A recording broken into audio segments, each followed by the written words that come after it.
How's it going, everyone? Welcome back to Saint Talk. I'm your co-host, Hunter Gibson, and here with me is our main host, Pastor Brent Mayo. Pastor, how's it going today? Man, it is going wonderful. We are getting ready for night 2 of our revival with Brother Kerry Jones, and to me, last night was tremendous. And if you owe it to yourself to go back and listen to last night's message, Competing Voices, what a word we had here at our church last night. Absolutely. It was tremendous. Lives were touched, and I feel like there was definitely something seeded into the atmosphere. And again, we're thankful to have Evangelist Kerry Jones with us. He is 29 years old. He has been married for 7 years to his lovely wife, Victoria. He has 2 children, Judah and Jaden. He was a youth pastor for 5.5 years. He is now a full-time evangelist and also serves as Section 3 Youth Director for the Alabama District in the United Pentecostal Church. Brother Kerry, thank you for being with us today. We're excited to have you, man. It's an honor to be on the podcast. I'm excited about what God's doing here and excited to get into some conversation. It's going to be good. You have arrived, just so you know. I just arrived. Well, we'll start with just getting to know who you are and really, so just start at the very beginning. I don't know if you was born into the truth or if you was brought into it. Just kind of tell your beginning stages all the way up to you accepting your call to ministry and even what it felt like stepping into full-time ministry as an evangelist. Absolutely. Well, I got to give honor to my parents, Kerry Jones Sr. and Mary Ann Jones, for raising me in the truth and teaching me how to pray and teaching me how to be a man of God. And so I give them honor in this podcast. But I grew up in church, but I got to the point where I was around 17, 18 years old, and I wanted to experience a little bit of the world. Oh, yeah. I got a little taste of the world, and I came running back to God. But the thing is, a lot of people get a little taste of the world, and they don't come back, you know. And so God had mercy on me, and when I came back, I gave my life to God, and I said, God, I'm going to give my life 100% to you. Then I started youth pastoring for 5.5 years, and I hit a point in my life where I was discontented, not in youth pastoring, but I just felt like there was more for me to do, and I wasn't really sure how to go about doing that ethically. You know, you don't just do something because you feel something. You got to go through the right channels, through your pastor, through mentors, things like that. And beginning of last year, we started to evangelize, and in my second year, and been in Portland for 6 months, been in Oregon for 6 months, and God's been doing some incredible things. So God's been good to us. It's awesome. Yep. How old was you when you first started preaching? 3 years old. 3 years old. I used to get little pencils and go around preaching to my mom and my dad. Get right, get right. So you never knew not preaching, pretty much. No, it's been in me my whole life. Yeah. My dad's not a preacher, but he's a prayer warrior. Yeah. So I grew around it. I grew up in an atmosphere where I'd wake up 3:30 in the morning, and I hear my daddy praying, I hear my mama praying. So it birthed something in me. Yeah. And I'm thankful for that, and I want to pass that down to my boys. Mm-hmm. How did that affect you going forward into ministry, like knowing that they were there for you praying? You know, you don't realize the value of a praying mama or daddy until you get older.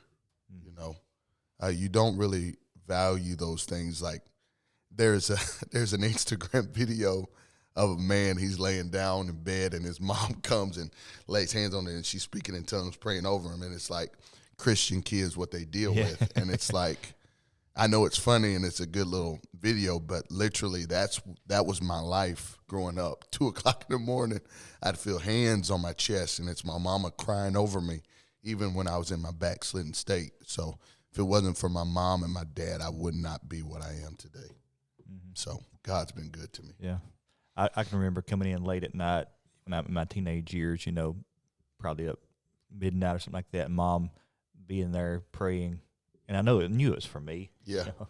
yeah. And even though you may not have heard the prayers, you saw them there praying, you knew it's for you, and that changes you. Prayers like guide my son when he's 15, guide him to the right woman.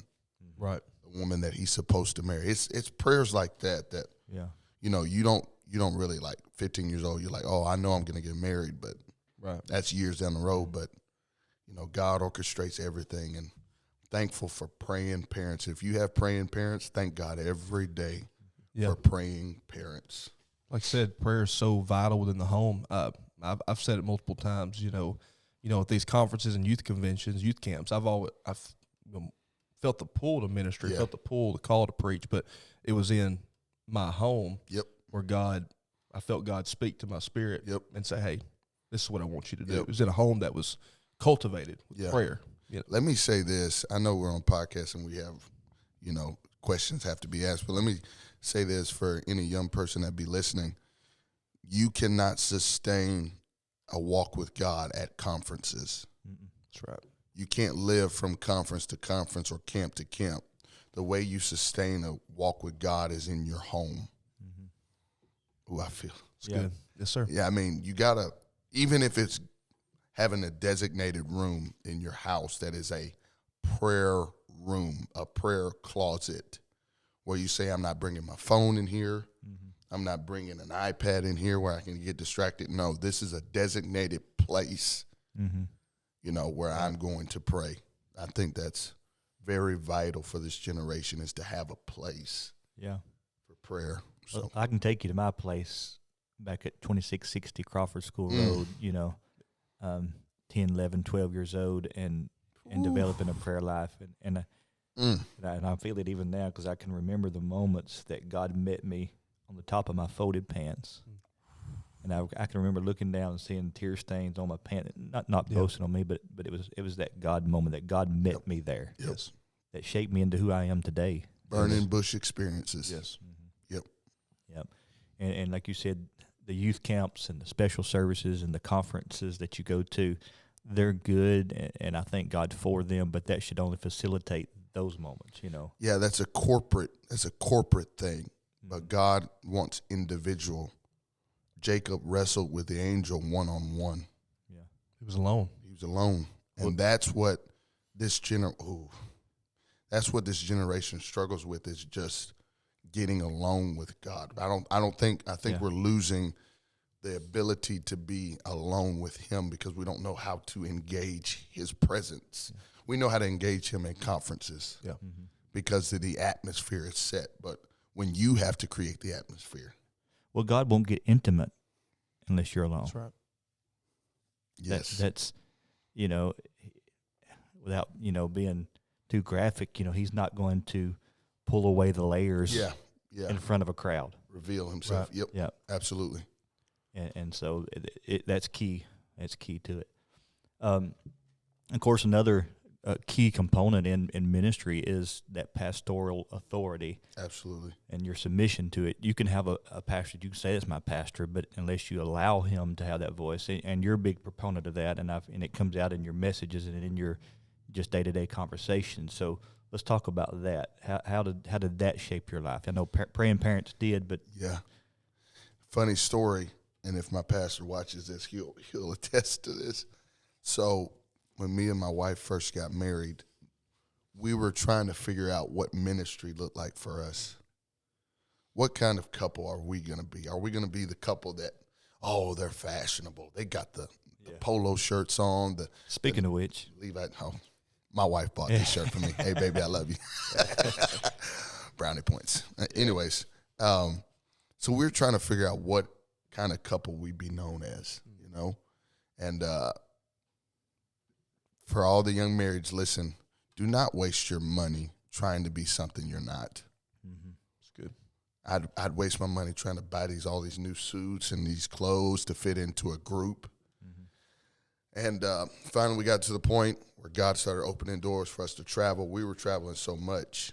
At the beginning of our marriage, we were probably gone twice a month. I wasn't youth pastor at the time. I was just traveling. So at this point, I was like, oh, well, it's pretty clear I'm going to start evangelizing. So I'm getting myself ready, you know, getting used to it. And then one Sunday night, I had preached out that morning.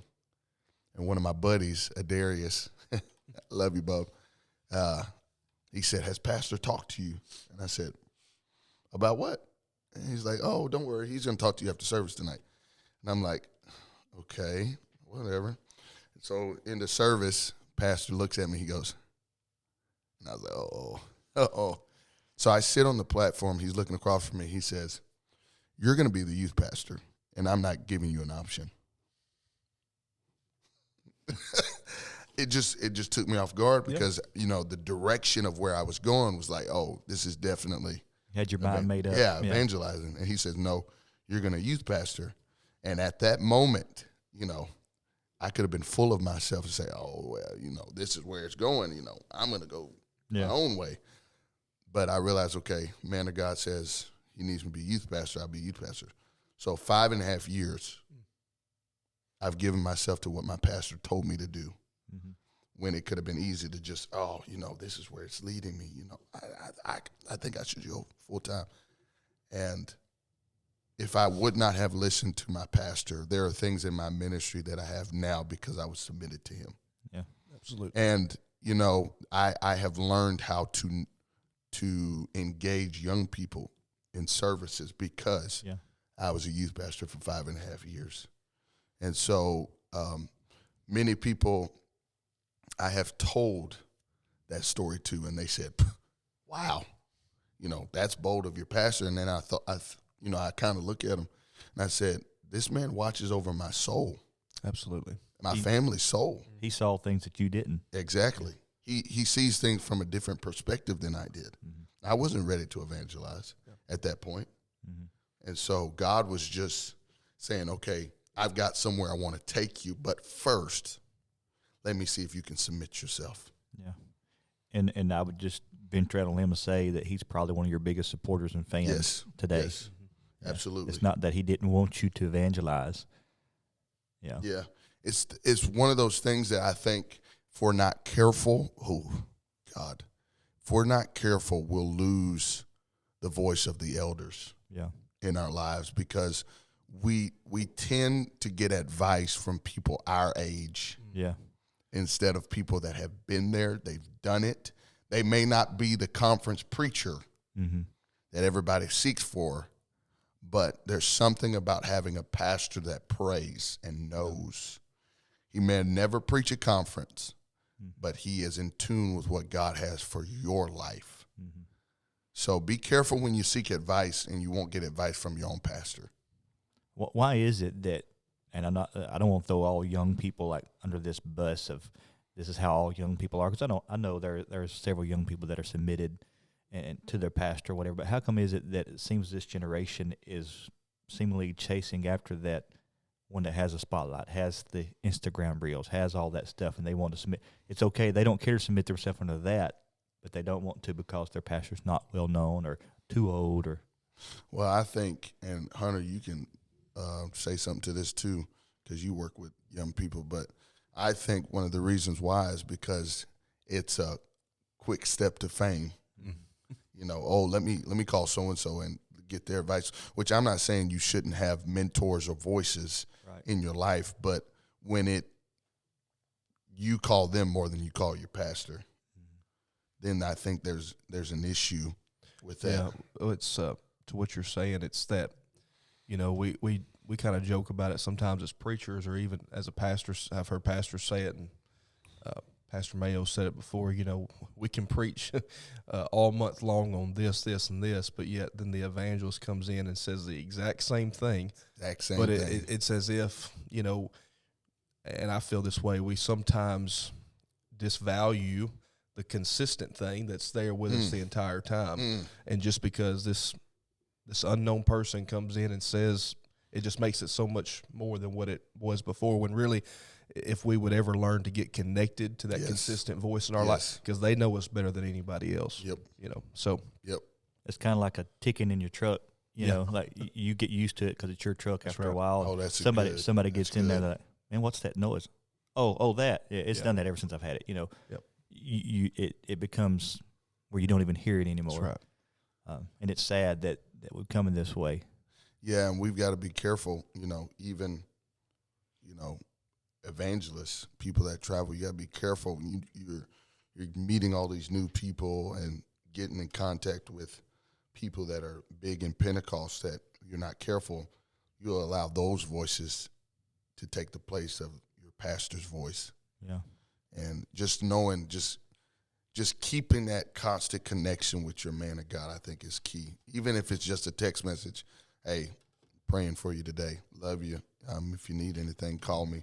Just that constant connection with your man of God, because we need it in these last days. It's just constant connection. So I would say if your pastor does text you, just send a little text back. At least let them know you got it. Yeah. thumbs up. Yeah. So from the evangelist perspective, though, and I just want to just run on this rabbit trail for just a moment, you will meet people that your soul connects with. Yeah. Men of God Right. that you value and you respect their opinion, that your soul becomes knit with them Right. as you travel, and that's just a byproduct of sharing same interests, having the same burdens, and all that. But how do you keep that just in constant communication? Do you schedule time that you fly back home and sit with your pastor and spend time with your pastor? Well, I just recently went to a conference, and my pastor just happened to be there. And when we made eye contact, he came down there. We talked about 15, 20 minutes, caught up. But you got to know your pastor. Yeah, it's everyone's different. Yeah, every pastor's different. Not every pastor is a phone conversation pastor. Mm-hmm. Some pastors are not a text messaging pastor. There's pastors that would rather meet for coffee than talk on the phone. They would rather go work somewhere and talk over work. I mean, Right. You got to know who your pastor is. If you don't know what your pastor likes and doesn't like, you can almost allow yourself to think, oh, he doesn't care because, I may text him and he don't respond. No, he's not used to doing that. So you got to know your pastor. So if you know your pastor is one of those guys that like to work outside, take a Saturday and say, hey, I'm going to come down, spend some time with you at work at the house, and we can talk over work. You just got to know how your pastor is. So what we try to do, because my wife and my boys travel with me full time now, we try to take once a quarter to go back home for a couple of days, see my parents, and then somehow, some way in that going home, try to make a connection with my pastor, whether it's me and my wife, just me and my wife going to have lunch with my pastor's wife, or just me going to the house and trying to get coffee, just something that keeps us connected, or a phone conversation, because he may not be in town when I come in. So maybe just a phone conversation just to keep in touch and let him know what's going on and stuff like that. So my Pastor Todd Burcham, Bessemer, Alabama, I love you. Thankful for my pastor. Let me say this. I'm going to say this. I know you're about to go somewhere. Let me say this. Thank God every day for every door that he closes. Absolutely. Because not every door that is open to you, you're supposed to walk through. Yeah, That's right. I think I told the story last night about my boy. He was 1 year old, and my dad has a jar of quarters in his office. Well, my boy figured out a way how to open up the jar, and he'd reach in. Well, at this time, my son would always put things in his mouth. Everything he touched, he put in his mouth. And so I'd go in there and I'd smack his hand. And my son just started talking. He said, "Why, Daddy? Why, Daddy? Why?" And I said, I really wouldn't explain myself because I'm like, he's one. Yeah. He's not going to understand. He's one. So I just put the jar back on, and somehow he'd get back in there. He'd unlock it and reach in there, get a quarter, try to put it in his mouth, smack his hand again, put the quarters back. Sometimes God's the same way. We don't understand because we're too immature at the moment to understand why he doesn't allow us to have what we want. And so I'm thankful. I am so thankful that I've prayed prayers that God has said, nope, no, Yeah. you're not ready for that. And I'm thankful for a pastor. And then sometimes he uses the pastor to shut those doors. Yep. And it's easy to still love God, but not love the man of God. And be bitter towards your pastor because he knows you're not ready for those platforms. It's good. So, Yeah. My pastor said something to me talking about trying to be intentional, talk to them, be with them. He told me, he said, there'll be times that you won't need anything, but yet you need to be with me. Yeah. That proximity. Yep. You don't have to have any questions answered. You don't need advice on anything, Right. but there'll be times that we just need to Be near. be near each other. Absolutely.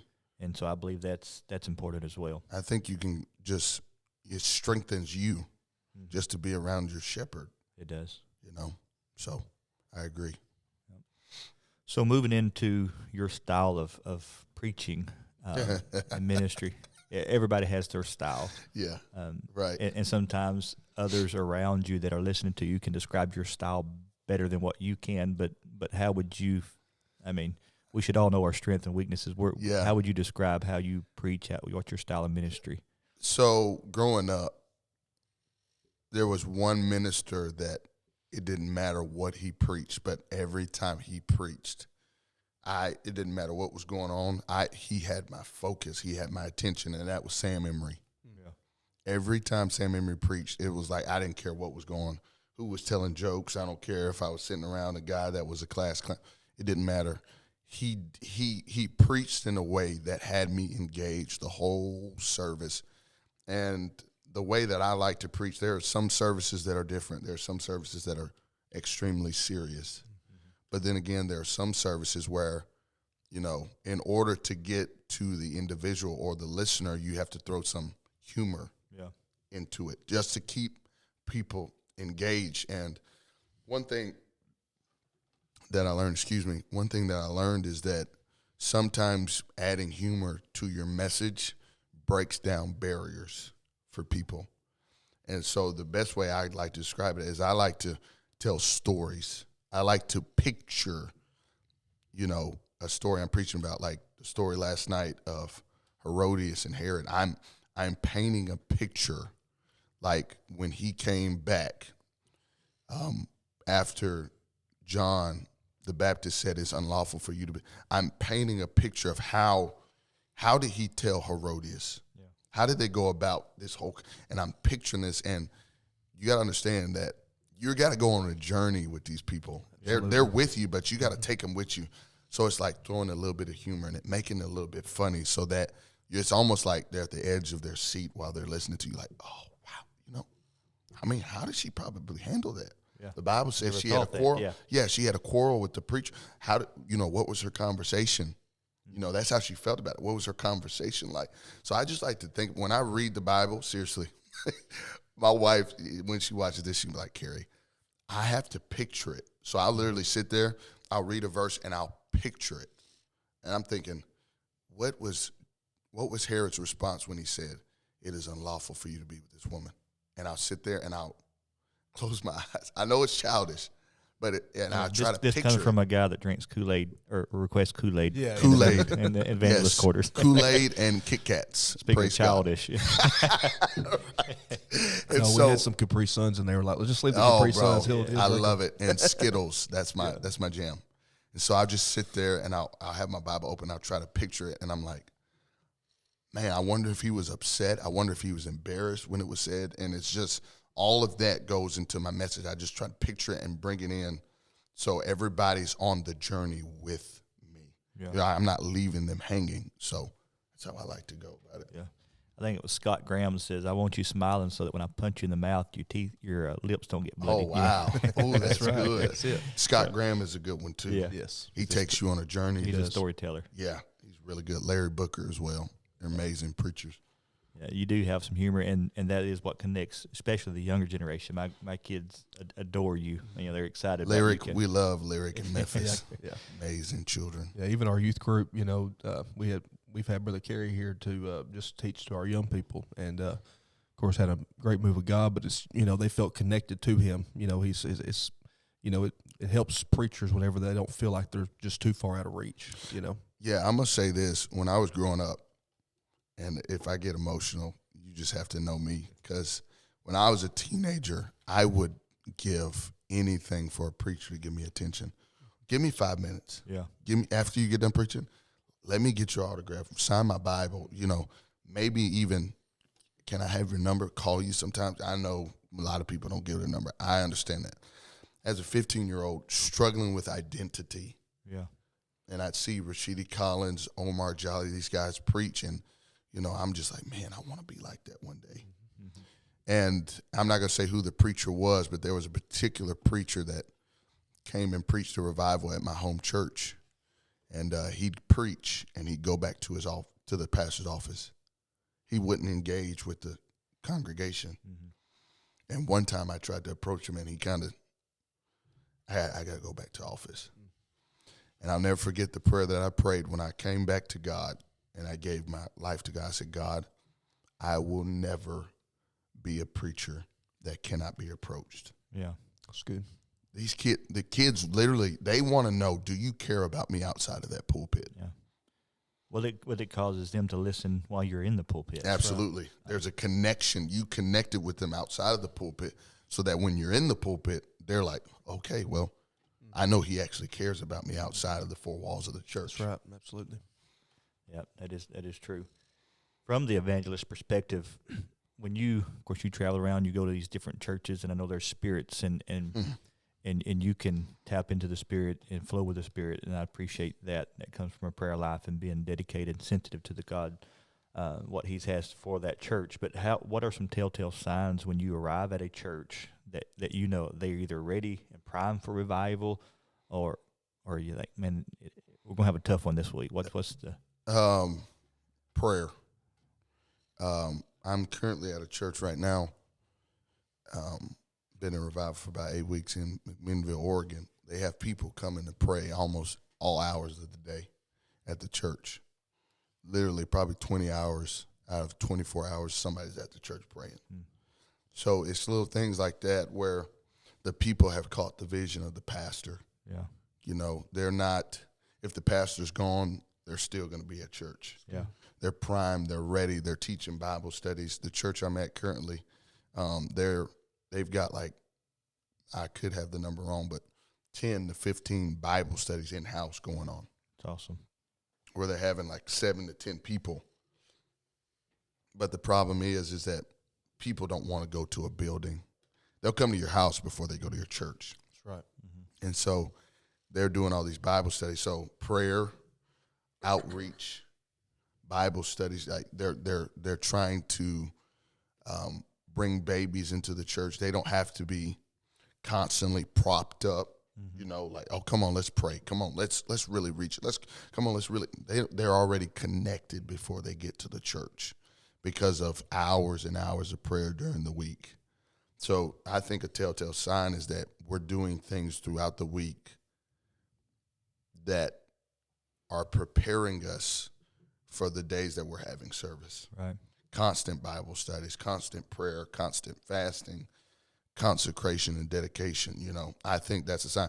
Now, on the other hand, one of the greatest things that I'm seeing in churches is I can't remember who said it, but somebody made the statement they would hate to come to the United States to live because the United States is literally self-destructing.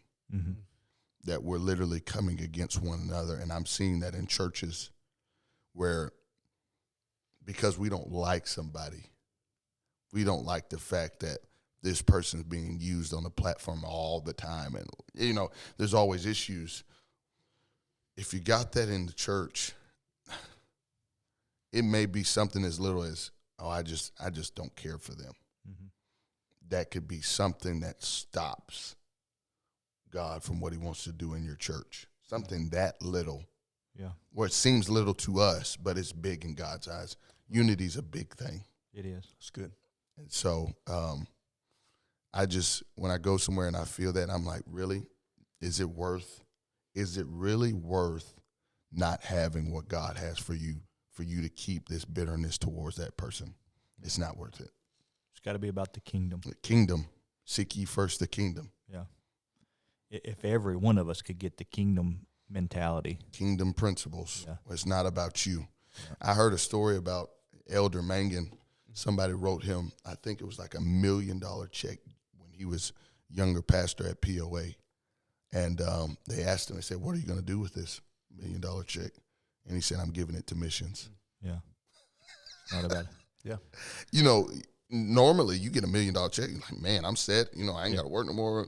I'm good. I'm going to buy me a nice car. He said, no, I'm going to give it to missions. That's a seek ye first the kingdom mentality. That's right. Yeah, we have got to be that way. So how does a church, beyond prayer, how does a church prepare for revival? Say, for you, for instance, you're coming in here, we've announcing it. How do we as a church, besides praying for revival, is there some more ways that you think that a church can prepare before the evangelist ever pulls onto the parking lot? Yeah, a way that you can prepare for revival. So I like to think of it like this. A lot of churches have pre-service prayer, the way you prepare. But I think that one way to get ready for revival is that at your home, constant prayer, like, God, let this evangelist, let this missionary, whoever you're bringing in, let him come with a word from my family. Mm-hmm. Because we often get words mixed up. There's a difference between harvest and revival. Yeah. Revival is a reviving of something, bringing life again to something that may be a calling that has gone dormant because you're too busy, whatever the case may be. So a revival is strengthening a church to get it to where it needs to be so the harvest can be done. Yes. And I think that a lot of times we come to revival with an expectation, but our hearts are not right. So how do I get my heart right? I think that throughout the week, we're busy at work, we're busy doing things with our family, that throughout the week there's a constant focus. Okay, we're going into this revival service. God, speak to me. Let it start with me. Let revival start with me. I think we need to have more personal revival. Like, God, speak to me so I can start something in my church. Like, let it begin in me first. And I think when we get that mentality of, God, whatever you have for me in this revival, let it start right here. In me. Let me be the first one to get it. If it's praying at the church, if it's praying wherever, if you want me to do that, God, let it start with me. And I think that mentality of, okay, we're going into a revival, 3 or 4 services.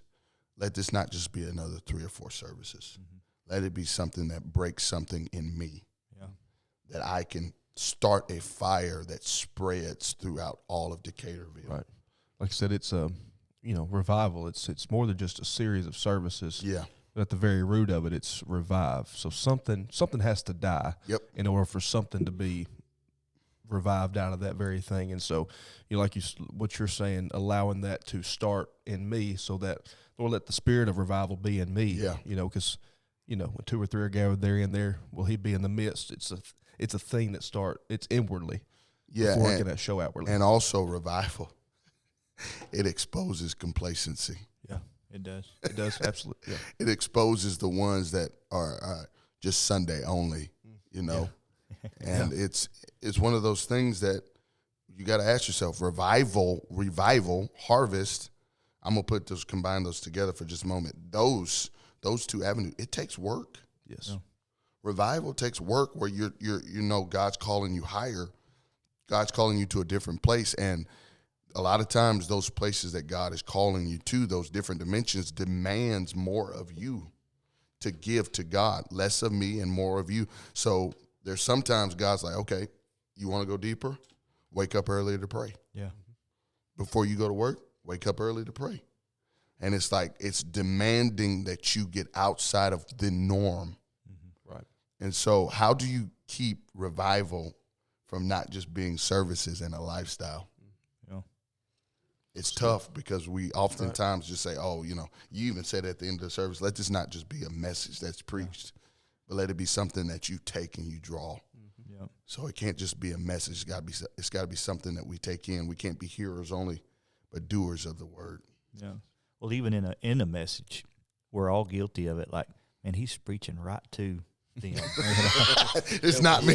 Help us, Lord. We do. We all pick out the people in the crowd that we think the message is for, right, instead of opening up our hearts and saying, Where can I apply this? Oh, Okay, Sally, God, I I hope you hear what he's saying, Sally. Yeah. He preaching right. Boy, we talked about this the other day. Yeah. It's the truth. It's the truth. It's kind of like reading the Word. I heard someone say, when you open the Word of God and read it, you should not read it. It should be reading you. Oh, wow. You know, That's good. I'm going to that's- have to put that in and my that's- notes. and that's the way the messages from the man of God should Yeah. be. Is God, Right. let me be open before you that Absolutely. you speak to us. Absolutely. Do you have any great God moment stories, like as you've been preaching out and visiting around, that God showed up, God spoke, God delivered a word? And Yeah. in it? I've had a lot of God moments, but some of my God's moments were really not in corporate settings. They were more private. I did have one God moment that I'll never forget. It was, oh man, I'm gonna start crying. I already know it. I was preaching about choosing between the call or the pull. You know, God calls, but the enemy pulls. He tugs. He constantly comes at you.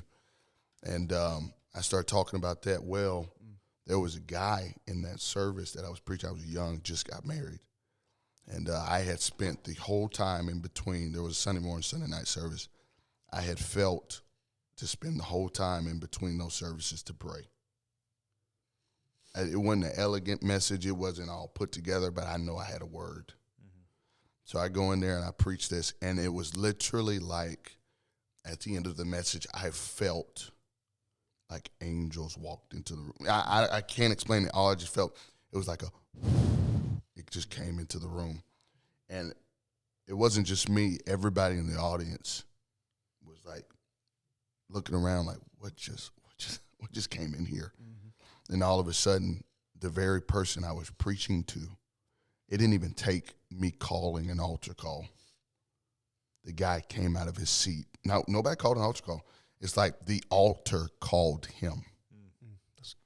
See, we often wait for the preacher. Hey, this is the time for the altar call. You come. A man calls us. Yeah. But when's the last time the altar called you?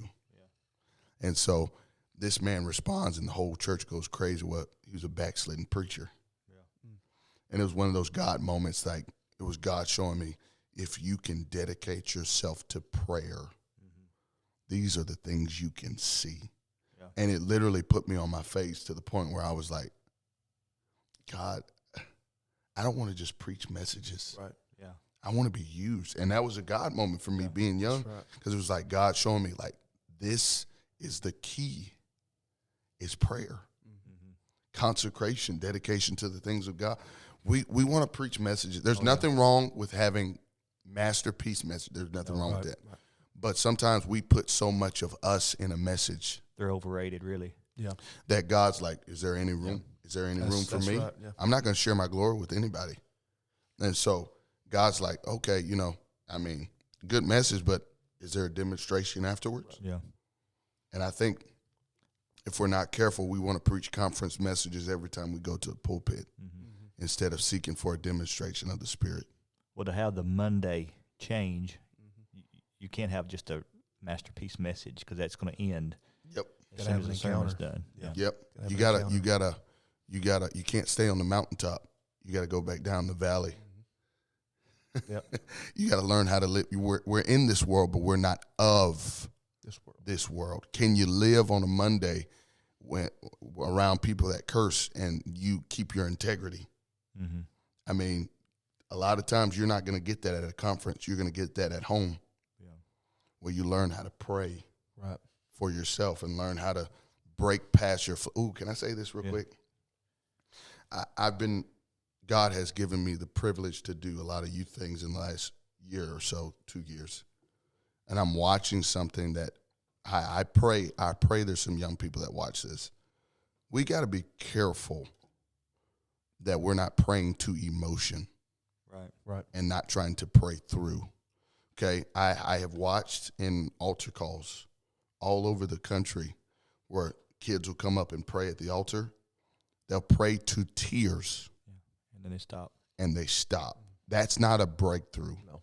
You're praying to an emotion, and there's kids that get frustrated because they're thinking, okay, this is the sign that I'm in the Holy Ghost as I start crying. No, you got to learn to pray. The old timers used to say, pray through. You got to pray through your flesh, the desires of your flesh. And so what we do is we pray to emotion, and emotion is the telltale sign that I'm in the Holy Ghost, or I've experienced. Well, that's where God begins to speak, is in those emotions. Yeah, and then you have to go to that point where you pray past the emotion. Right. That's right. When you like, oh, okay, this is good enough. No. You got to pray past that. You got to pray through it. And when you learn to pray past your flesh, then you can really tap in to the Holy Ghost, and that's where the breakthrough is. Yeah. And sometimes the breakthrough takes 30 minutes. Mm-hmm. For me, I don't know about y'all, but when I pray, it takes a long time to get this man get to through the the point. That's right. It may take me an hour sometimes just to get past my flesh. And there are times where you can get in those seasons, those moments where as soon as you step into your prayer closet, you can immediately feel the presence of God. But there are times where you do have to begin to dig it out. Yeah. You have to get past your own mind. And if it means, hey, to start praying out loud instead of just, concentrating on God in your mind, pray out loud. Yeah. That way all the competing voices are not clouding your judgment and, Absolutely. keeping you from connecting with God. So, we talk about is it what's the secret? What's the trick? Well, it's simple. It's prayer. Yep. And if you're listening today and you're having, how do I pray? Go talk to your pastor. Yeah. I'm sure there's plenty of tricks and tips and books that will teach you how to pray. But get with your man of God and say, Pastor, teach me to pray. Brother, Pastor Mark Brown. Mm-hmm. He had, I think it was a podcast, and he made a statement that he brings his new converts to his house. That's right. And lets him listen to him pray. That's right. And that was, when I heard that, I was like, that's a good story. Yes, unbelievable that they can literally get guidelines from their pastor just listening to him pray. And I love to listen to elders pray. Yes. Especially prayers can't be taught, they can only be called. That's right. Yes. Yeah. And to hear the elders pray and how they, it's not cool nowadays. Groanings in the spirit. Yeah, there's something about when they tap into the Holy Ghost. Oh man, there's nothing like it. That's the difference. Going back to the whole praying in the altar to the emotions. That's just the flow. Yeah. But what do you do in the flow? That's right. That's what matters. David walked through the flow of the creek, but if he had not picked up those stones, he'd never been able to kill Goliath. That's right. Absolutely. You can wade off into the flow, but unless you grab something in the middle of that flow, got to reach out and get it. It's not going to change your life. And absolutely. I've seen many young people, man. They weep, cry on the altar, and God says, "All right, lay Snapchat, Dad." Yeah. In the moment they get up and walk away with their Snapchat and their friends, it doesn't change anything. That's right. So, the altar is a place of death, not emotion. That's right. Yep. And you got to get past that. Yes, we're tearful. Absolutely. We're a living sacrifice. Yep. And sometimes we willingly have to lay ourselves down on the altar. Yeah. It's different than what they did in the Old Testament because that sacrifice was already dead. Couldn't we're get living. back up. We can pick ourselves back up. Absolutely. Reasonable. Anything that God asks of me is not unreasonable. That's right. Well, it's easy to make promises in the moment to God that this is what I'm going to do, this is what I'm going to lay, this is what I'm going to give up. But when that spirit lifts off of you and you're back in your normal feelings, it don't feel wrong anymore. Well, I can handle this. It's the Peter syndrome. Yeah. Jesus, I won't deny you in the moment. Yeah. Until the moment comes. It's going to come. I don't know that, man. 3 times. Yep. So. Hey, if Peter can do it, you can do it. Yeah. Yep. We're Absolutely. all guilty of it. Yep. Yeah. Well, you are very gifted in the flow. Speaking of the flow, tapping into the Spirit, and I know that comes through prayer. It comes through. It actually comes through just wading off in it, tiptoeing in it, and then getting ankle deep, knee deep, until you swim in it and the flow and all that. But what is it that? How do you navigate that feeling wise? What goes on in your mind? How when you step into either a church service or into the pulpit, and you start flowing with the Spirit and digging out things that church is dealing with, things that here's what I need to hit on tonight, here's who I'm talking to. How does that transpire in your spirit? Well, for instance, how I do it in services is a lot of times before I even get there, I feel impressed to talk about certain things. So, for instance, on the way here, I'm driving from Nashville, and I'm not really praying out loud, but I'm meditating. I'm really like, okay, God, we're going to be here the next 4 services. What do you want to do? So that's how I prepare. I'm like, okay, God, I'm going such and such place. What do you want to do? And I wait. That's what I do. I say, God, what do you want to do? And I wait on him. Okay, God, what is this? And I'll feel impressions of things. Like, for instance, while I drove from the airport to here, I prayed that prayer in the car. I'm listening to music, but I'm still, okay, God, what do you want to do? And then God impressed me, a girl. Yeah. Okay. So I just say, okay, God, what do you want to do with this girl? What is it that she may need? So it's what is she dealing with? What are some of the issues is she dealing with things in her mind? Is it, what exactly is it? So it's like, I'm trying to navigate. Okay, I know it's a girl. You're putting one piece of the puzzle together. Piece of the puzzle together. And it's slowly, like, it takes time. If you don't have time for it, don't ask God. Because I think God is so cool, but he's also funny. Yeah. It's like, okay, God, what do you want to do? And he's like, okay, I want to see if you really want to know. So I'm not going to tell you. I'm gonna let you wait it out a little bit. It's kind of like that ad I saw with I can't remember if it was insurance, whatever. The guy with the fishing rod's got the dollar bill, and they reach for it and they jerks it up out of the way. It's like that. Come on, this way. Yeah. And I think God's the same way. Like, do you really want to know what my plan is for that service? Yeah. And so I'm constantly 2 hours. Okay, God. So it's slowly building, and it's like, for me, sometimes I don't know till I get there. And sometimes I don't know till service time. But it's like I'll make a point. So last night I made a point and I said something about relationship, and something in my spirit stops me. Yeah. And it's like, hold up, right here. Dig there a while. Yeah. And a lot of times I'll make a point and I'll feel like, I feel liberty until I hit that point, and it's like a brick wall. And that's an indication, okay, there's something here. And people are like, brick wall, what are you talking about? It's just literally, the only way I can describe it is it's a liberty to preach until I get to that point. I got you. It's like a point where it's like, oh, don't touch that. Yeah. And it's like, when I get there, I'm like, oh, so that's where it is. If you ever heard me preach, I make a statement, and people think I'm weird, but it's how I engage the Spirit. I'll say, oh, that's where it is. Yeah. Now you want to bring resistance.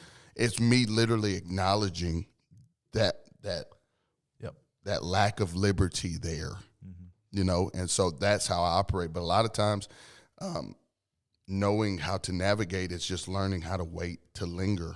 Yeah, I'm big on lingering. Yeah, especially in prayer. Like, you may see me pray, and I may be sitting there looking at the ceiling. It's not like I'm just wasting time. No, I'm asking God questions, and I'm waiting on him to give me the answers. Well, we mess up prayer too much. We make it too hard. We talk too much. Yeah. This is a dialogue, not a monologue. That's right. Like, let him talk. Yeah. He wants to speak to you. Yeah. And I've watched other ministers that are using the same giftings as you that are really tapped into the flow, and most of them will change their message.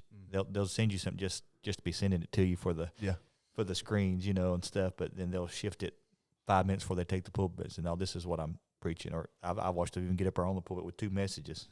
Yeah. So I would tell you a funny story, and I hope God never does this again, because it's nerve-wracking as a preacher. Yeah. So I'm in Houston, Texas, preaching a Metro Youth Rally or whatever, and I get up there, and I'm in the middle of my message. I'm midway in it, and God says, "You're done."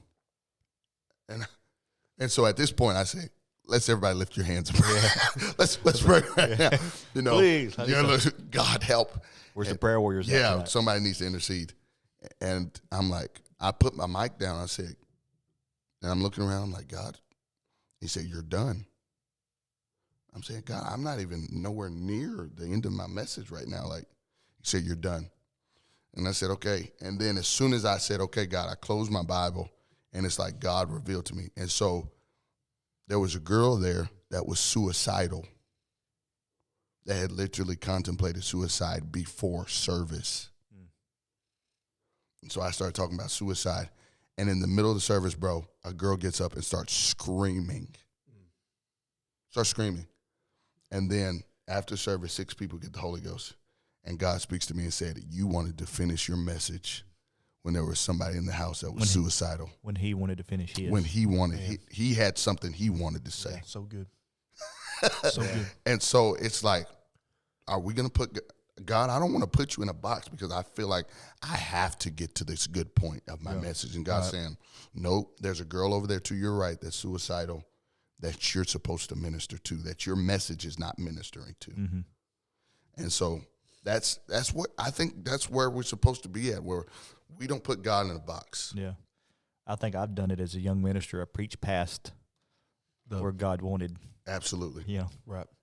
Yeah, it's I admire that about certain ministers that, and even Jesus, he would go after the one and leave the 99. Yeah. You know, and so sometimes you're not preaching to the congregation. You're just reaching One for that person. one. And you have to be comfortable enough in your own ministry and what God's called you into to just, okay, I'm taking the limits off. Okay, God, this is what I got. Yeah, let me say this, and I know we're probably taking too long, but No. Don't ever disconnect from a service when you feel like it's not for you. Yeah. That's right. Because there will be a service where you are that one. Yeah. And you need everybody else. And you need everybody else to help you break through. That's right. Never disconnect. He's talking to the backslider that just came back. Well, I'm going to go text him. No, that's even more reason for you to connect, because you know there's somebody that really needs this word. And there's something about when a congregation gathers together and it says, we're going to help you break through. It's the body. The body. The body being the body, ministering to the body. That's right. There's something powerful It is. in that. So, Yeah. And I think part of that issue is this social media day and age that we live in, and thank God I didn't have that much to deal with, because I'm nearing 40 this year, so social media wasn't a big deal whenever I started preaching. But, you know, these ministers, they want those highlight reels. They want to get those clips of them saying something cute and something funny or something extravagant. Relevant. But you lose the ministry aspect. We're first called to be ministers. Right. yeah. And that's touching the wounds. That's taking care of the hurting. That's, you know, the list goes on. Yeah. And you've made it about you. Yeah. We got to keep God at the center. Kingdom first. Kingdom first. Absolutely. Well, in your traveling, I'm sure there are probably as many spiritual moments you had. There's probably been a few funny moments that you've had, a few encounters of some places that you've been in that make you chuckle from time to time. Do you have the liberty to share? Maybe not the location or the place, but do you have the liberty to share some of those funny stories? I will tell you of something that just happened. It doesn't matter when it happened. But I'll tell you a funny moment. I'm at a conference, and it's hilarious. I was seeking a word. I'm just being honest with you. Yeah. You know, a lot of times you're preparing for services, God gives you word for other people, but there are seasons where you need a word for yourself. Like, God, where are you leading me and my family? I just need to know. Like, I'll do whatever you tell me. Just let me in on it. Let me know what you're doing. And so I went to this particular conference, and I said, God, I need a word. I need a word. So one of the night services, there's a move of the Holy Ghost. And it wasn't one of those things that the message was directly for me, but just the purity of the preacher and the atmosphere, I could feel it. So I'm sitting there crying. This is it. This is it. And so I'm sitting in my seat, and there's a man that walks up to me, and I said, oh, boy, he's got a word. Oh, here it comes. God, I'm ready. So you know when you get in those conferences where you see somebody come and you're not praying, but you see them walk to you and you start praying, you close your eyes and you're like, oh, yes, they're about to pray for me. So that's what I started doing at the moment, because I had just got done crying, and I kind of just sitting there. And he comes to me and he's like, boy, you know I love you, right? And I'm looking at him and I'm like, I've never seen this guy before.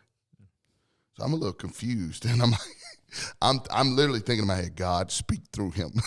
Speak through him. Speak through him. And he says, you know, I love you so much. And I'm thinking, this guy, what is wrong with him? So he keeps talking and he says, you know, I remember you when you was a baby boy. And I'm thinking, this dude, he knows mom and daddy. Yeah, I don't know what he's talking about. And he says, you know, I'm real proud of what you're doing right now. And I'm thinking, and so I wasn't really looking at him. He was talking to me in the side of my face. Mm-hmm. And so he made one statement that I turned. And as soon as he looked, he goes, it was like, oh, God, I got the wrong person. It was so funny because he literally, like, I guess he thought he knew me. Right. And so in that moment of desperation, needing a word, I was like, come on, brother, just speak. Just speak. I love you too. I love you too, brother. Yeah, that's right. Yeah. And it was like more of one of those things that God's like, I'm playing a joke on you. So God's got a sense of humor, yes, bro. He does.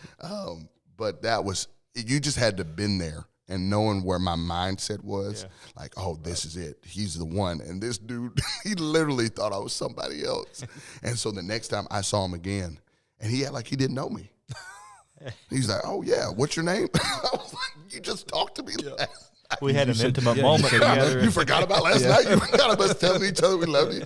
So it was an awesome moment. But, that's probably the funniest moment of my life. It was hilarious. That is funny. Yeah. Well, do you have any things that you'd like to share with us as we close out? We've been getting close to our hour mark. We don't want to wear the good people the Saint talk out, but is there anything, last word you'd like to share, ministry projects, what's going on? I would like to tell young people, when you're seeking for affirmation, the best affirmation you can get is from God. Mm-hmm. I know that sounds cliche. I watch a lot of these young people that they're seeking for affirmation on social media. You know, especially guys that maybe have the desire to preach out. They're putting little quotes out there and stuff like that, which nothing's wrong with that. But if you start praying, God, what is the purpose of me posting this? That's good. Am I genuinely posting this to help somebody? Yeah. Or is it something that elevate me? Yeah. So, I want somebody to share my post. Self-promotion. Yeah. Though I want it to get out there so I can, people can invite me to preach a rally or something. When you really start asking God, like, what is the motive behind what I'm doing? Mm-hmm. It's amazing.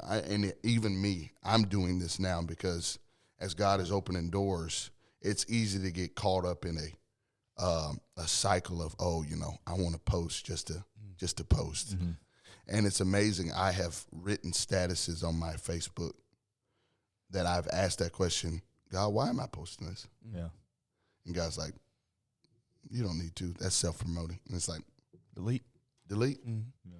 When you really start looking at yourself and saying, okay, am I doing this for the right reason?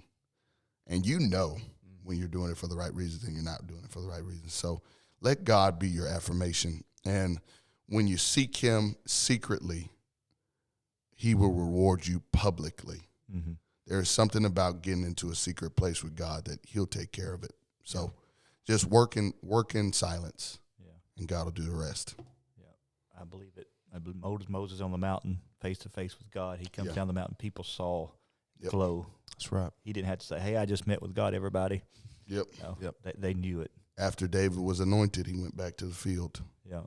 Yep.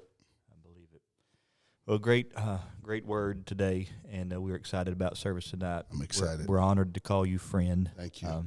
You were a friend before you were our evangelist, and, That's right. and what a privilege it is to be friends with you. And to all of those that are listening today, we thank you for joining us on Saint Talk. It's all the time we have. We ask that you would please leave a review and share this episode with somebody, and depending upon the platform that you're listening on, please like and subscribe to Saint Talk. We love you, and we'll see you next time.